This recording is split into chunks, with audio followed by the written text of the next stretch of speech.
તેને ઝડપી પાડવા ચક્રો ગતિમાન કર્યા છે। અંકલેશ્વરમાં મોહર્રમ પર્વની પૂર્વ સંધ્યા એટલે કે કતલની રાતના પવિત્ર દિવસે તહેવારની ઉજવણી સમયગાળાને લઈને સ્થાનિક રાજકારણ અને વહીવટી તંત્રમાં ભારે ગરમાવો આવી ગયો હતો। પરંપરાગત ઉજવણી માટે વહીવટી તંત્ર અને પોલીસ દ્વારા પૂરતો સમય ન ફાળવાયો હોવાના આક્ષેપ સાથે મુસ્લિમ સમાજના લોકોમાં ભારે અસંતોષ ફેલાયો હતો। આ વિવાદ એટલો વકર્યો હતો કે મોટી સંખ્યામાં લોકોના ટોળા અંકલેશ્વર શહેર એ ડિવિઝન પોલીસ મથકે ધસી આવ્યા હતા। જોકે પોલીસ અને સમાજના અગ્રણીઓ વચ્ચે યોજાયેલી તાકીદની બેઠક બાદ મામલો શાંતિપૂર્ણ રીતે થાળે પડ્યો હતો। અંકલેશ્વરમાં મોહર્રમ પર્વની પૂર્વ સંધ્યાએ એટલે કે કતલની રાતના પવિત્ર દિવસે તહેવારની ઉજવણી સમયગાળાને લઈને સ્થાનિક રાજકારણ અને વહીવટી તંત્રમાં ભારે ગરમાવો આવી ગયો હતો। પરંપરાગત ઉજવણી માટે વહીવટી તંત્ર અને પોલીસ દ્વારા પૂરતો સમય ન ફાળવાયો હોવાના આક્ષેપ સાથે મુસ્લિમ સમાજના લોકોમાં ભારે અસંતોષ ફેલાયો હતો। આ વિવાદ એટલો વકર્યો હતો કે મોટી સંખ્યામાં લોકોના ટોળા અંકલેશ્વર શહેર એ ડિવિઝન પોલીસ મથકે ધસી આવ્યા હતા। જોકે પોલીસ અને સમાજના અગ્રણીઓ વચ્ચે યોજાયેલી તાકીદની બેઠક બાદ મામલો શાંતિપૂર્ણ રીતે થાળે પડ્યો છે। મુસ્લિમ સમાજના સભ્યો અને તાજિયા કમિટીના હોદ્દેદારોનો આક્ષેપ હતો કે વર્ષોથી ચાલી આવતી પરંપરા મુજબ તહેવાર મનાવવા માટે આ વખતે તંત્ર દ્વારા પૂરતો સમય આપવામાં આવ્યો નથી। સમય મર્યાદાના આ આકરા નિયમોને કારણે સમાજના લોકોમાં ભારે રોષની લાગણી જન્મી હતી। પોલીસ મથકે કાયદો વ્યવસ્થાની સ્થિતિ મળશે તે પહેલા જ તંત્ર હરકતમાં આવ્યું હતું અને ટોળાને શાંત પાડવાના પ્રયાસો હાથ ધરાયા હતા। સ્થિતિ વણસે તે પૂર્વે જ પોલીસના ઉચ્ચ અધિકારીઓ એક્શન મોડમાં આવ્યા હતા। એ ડિવિઝન પોલીસ સ્ટેશન ખાતે જ પોલીસ પ્રશાસન, મુસ્લિમ સમાજના અગ્રણીઓ અને તાજિયા કમિટીના સભ્યો વચ્ચે એક હાઈ લેવલ બેઠક યોજવામાં આવી હતી। બેઠકમાં બંને પક્ષોએ ખૂબ જ શાંતિપૂર્ણ માહોલમાં પોતપોતાની દલીલ રજૂ કરી હતી।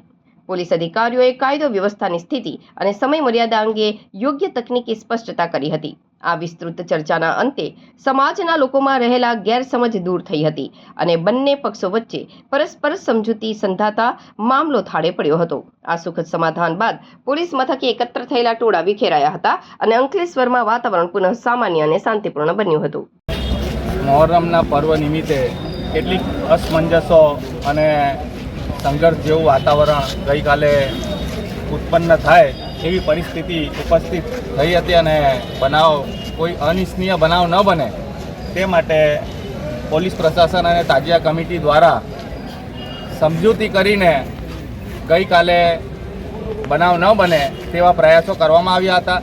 પરંતુ અમારા મુસ્લિમ સમાજ અને મોહરમ આયોજકો તથા તાજિયા કમિટીને કોઈ પણ પ્રકારે આ તહેવાર ઉજવણીમાં પ્રોબ્લેમ ના થાય અને આ તહેવાર શાંતિમય વાતાવરણમાં ઉજવીએ તેવી અમારી તાજિયા કમિટી તથા તાજિયા આયોજકોની ઈચ્છા હતી।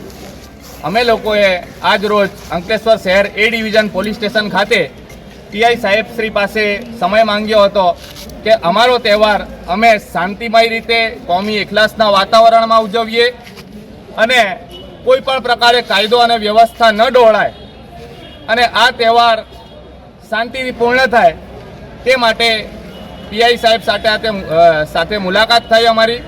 પીઆઈ સાહેબે અમને બાંહેધરીપૂર્વક સંતોષકારક જવાબ આપ્યા અને જે કંઈ અમારી પ્રોબ્લેમો હતી તે સાંભળીને તેનું નિરાકરણ લાવવા પૂર્ણ પ્રયાસો કરીશું અને આ તહેવાર સારી રીતે પૂર્ણ કરીશું તેવી બાંહેધરી આપી આજ રોજ અમે લોકો અંકલેશ્વર પોલીસ સ્ટેશન ખાતેથી તમામ આયોજકો અને તાજિયા કમિટી દ્વારા તમામ આયોજકોને પણ વિનંતી કરીએ છીએ કે આપણે આપણો તહેવાર શાંતિમય વાતાવરણમાં અને કોમી એખલાસના વાતાવરણમાં કોઈ પણ વાદ વિવાદ વગર ઉજવીએ।